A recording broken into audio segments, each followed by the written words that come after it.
नमस्कार प्रिय दर्शकों, स्वागत है आपका हमारे YouTube चैनल। दोस्तों, क्या हुआ जब एक कुत्ता यमपुरी पहुंचा और उसने यमराज से मनुष्य जीवन की कड़वी सच्चाई बताई। कुत्ते ने यमराज को मनुष्यों की एक ऐसी घिनौनी सच्चाई बताई जिसे सुनकर आपके भी रोंगटे खड़े हो जाएंगे। आज इस कथा में बहुत ही ज्ञानवर्धक बातें बताई गई हैं। ये ज्ञान आपको जीवन में बहुत काम आएगा। दोस्तों, शुरू करते हैं। प्राचीन काल की बात है। मध्य देश के हृदय में एक अत्यंत सुंदर और समृद्ध नगरी बसी हुई थी। उस नगरी में धर्मा नाम के एक धनाढ्य सेठ का निवास था। धर्मा बेहद चतुर और लालची व्यक्ति था, पर उसकी एक आदत सराहनीय थी। वह भगवान विष्णु का परम भक्त था। धर्मा के घर में एक पालतू कुत्ता भी रहता था। यह कुत्ता असाधारण रूप से वफादार और सतर्क था। अपने स्वामी के हर लेकिन इससे पहले दोस्तों, अगर आपने हमारे चैनल को सब्सक्राइब नहीं किया है तो इसे सब्सक्राइब कर लीजिए ताकि आप और भी जानकारी वाले वीडियो देख सके। पहला है रहता और कभी भी किसी प्राणी को बेवजह परेशान नहीं करता था। धर्मा अपने कामकाज में चाहे जितना भी लोभी रहा हो, उसका कुत्ता हमेशा निष्ठा और ईमानदारी की मिसाल बना रहा। धर्मा प्रतिदिन सवेरा होते ही अपने घर के देवालय में घंटों ध्यानमग्न होकर भगवान विष्णु की आराधना करता था। उसकी भक्ति और आस्था इतनी प्रबल थी कि एक दिन स्वयं नारायण उसकी भक्ति से प्रसन्न होकर उसके सामने प्रकट हो गए।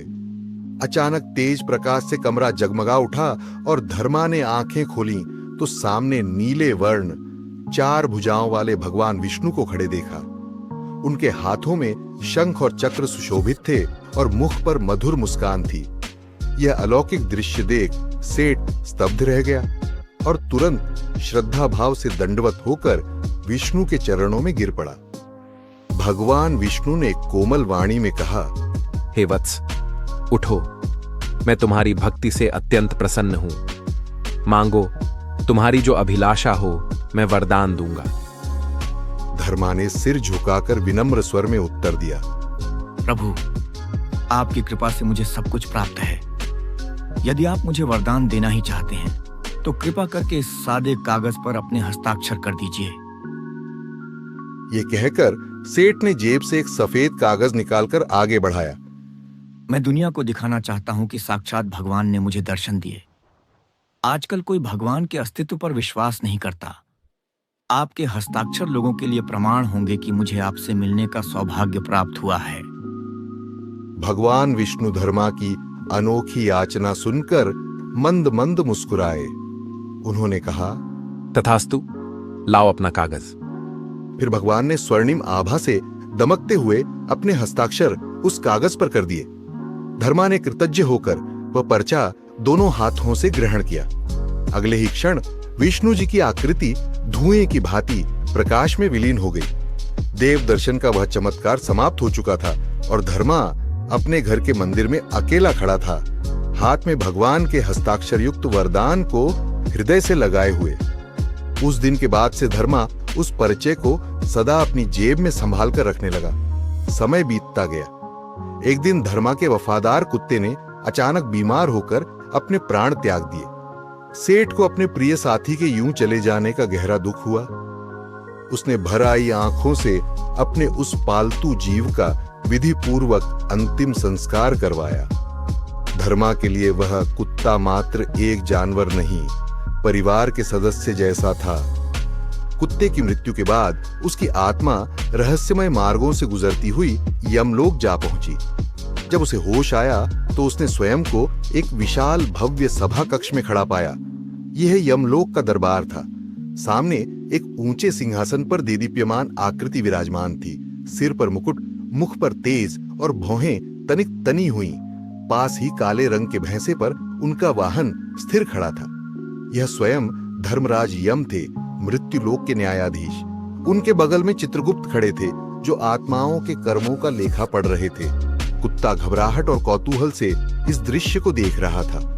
वह सहमा सा खड़ा था कि तभी एक यमदूत ने आगे बढ़कर उसे आदर पूर्वक यमराज के समक्ष प्रस्तुत किया। यमराज ने चित्रगुप्त से कुत्ते का जीवन विवरण मांगा और ध्यान से पढ़ने लगे। कुछ क्षण बाद यमराज ने गंभीर किंतु संतुष्ट स्वर में कहा, हे श्वान, पृथ्वीलोक में तुम्हारा जीवन प्रशंसनीय रहा है। तुमने अपने स्वामी की अटूट निष्ठा से सेवा की, कभी किसी निरपराध जीव को कष्ट नहीं दिया, न कोई पाप कर्म किया।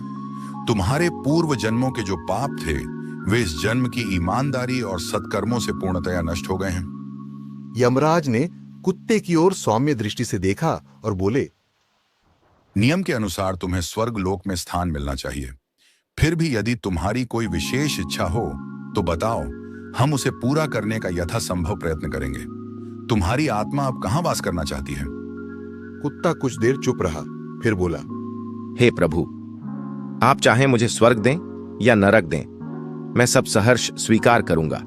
बस मेरी आपसे एक विनती है कि जहां भी रहूं वहां मुझे फिर कभी किसी इंसान की बंदिश में न रहना पड़े। कृपा करके मुझे अगला जन्म मनुष्य योनि में मत दीजिए, मैं इंसान बनना नहीं चाहता।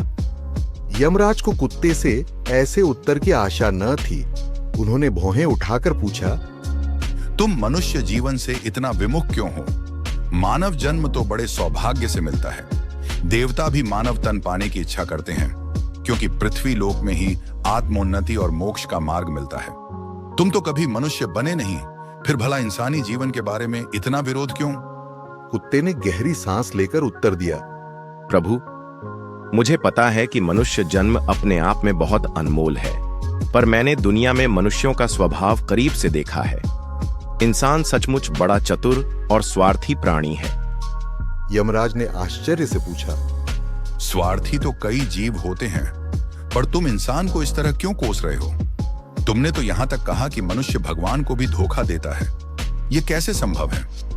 कुत्ता शांत स्वर में समझाने लगा, महाराज, मनुष्य जब अपना स्वार्थ सिद्ध करने पर उतारू होता है तब सही गलत का सोच नहीं करता।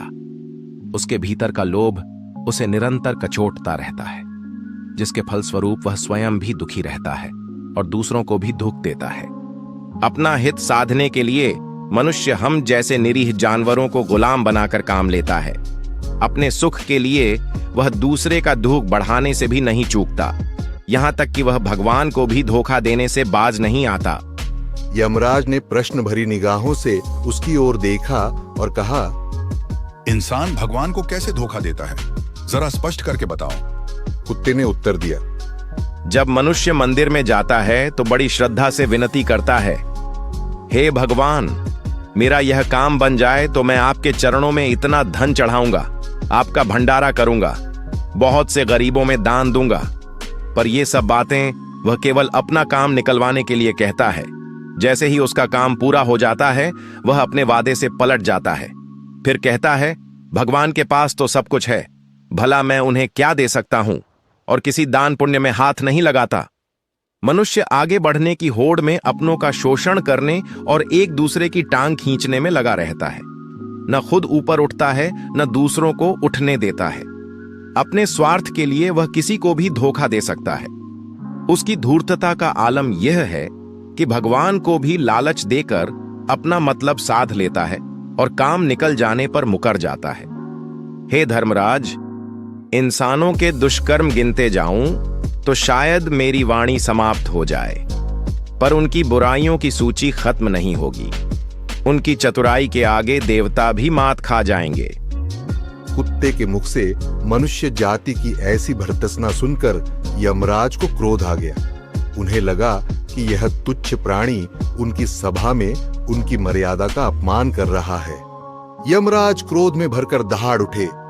यमराज ने दूतों को आदेश दिया, तुरंत पृथ्वी लोक जाओ और इस कुत्ते के स्वामी धर्मा सेठ को जीवित ही यहां ले आओ। मैं खुद देखना चाहता हूं कि वह हमारे सामने कैसी चालाकी करता है। यदि कुत्ता गलत निकला तो इसे नरक में कठोर दंड भोगना पड़ेगा। यमराज का आदेश पाते ही दो बलशाली यमदूत बोले, जो आज्ञा महाराज, और अदृश्य मार्ग से पृथ्वी लोक की ओर प्रस्थान कर गए। कुत्ते ने यह सब सुनकर मन ही मन संतोष की मुस्कुराहट के साथ यमराज को प्रणाम किया। उसे पूरा विश्वास था कि उसका स्वामी एक जीवित मनुष्य यमलोक में आकर जरूर कोई न कोई उलटफेर करेगा। धरती पर उस रात चंद्रमा मंद प्रकाश फैला रहा था। धर्मा सेठ दिन भर के कामकाज के बाद अपने बिस्तर पर गहरी नींद में सो रहा था। सहसा कमरे में दो छाया मूर्ति जैसी आकृतियां उभर आईं। ये यमलोक के दूत थे। उन्होंने सोते हुए सेठ को चारपाई समेत उठाया और बिना आहट किए हवा में उड़ चले। सेठ को पता भी नहीं चला कि वह नींद में कब यमलोक की यात्रा पर निकल चुका है। कुछ दूर रहस्यमय अंधकार में उड़ते जाने के बाद ठंडी हवा के झोंके से धर्मा की आंख खुल गई। उसने स्वयं को हवा में उड़ते पाया तो भय से चीख पड़ा। कौन हो तुम? मुझे कहाँ ले जा रहे हो? एक यमदूत ने भारी गर्जना जैसी आवाज में उत्तर दिया। मनुष्य, शांत रहो। हम यमराज के दूत हैं और उन्हीं के आदेश से तुम्हें ला रहे हैं। तुम्हारे कुत्ते ने यमराज के सामने कहा है कि एक जीवित मानव यहाँ आकर यमराज को भी मात दे सकता है। उसी बात की जांच कर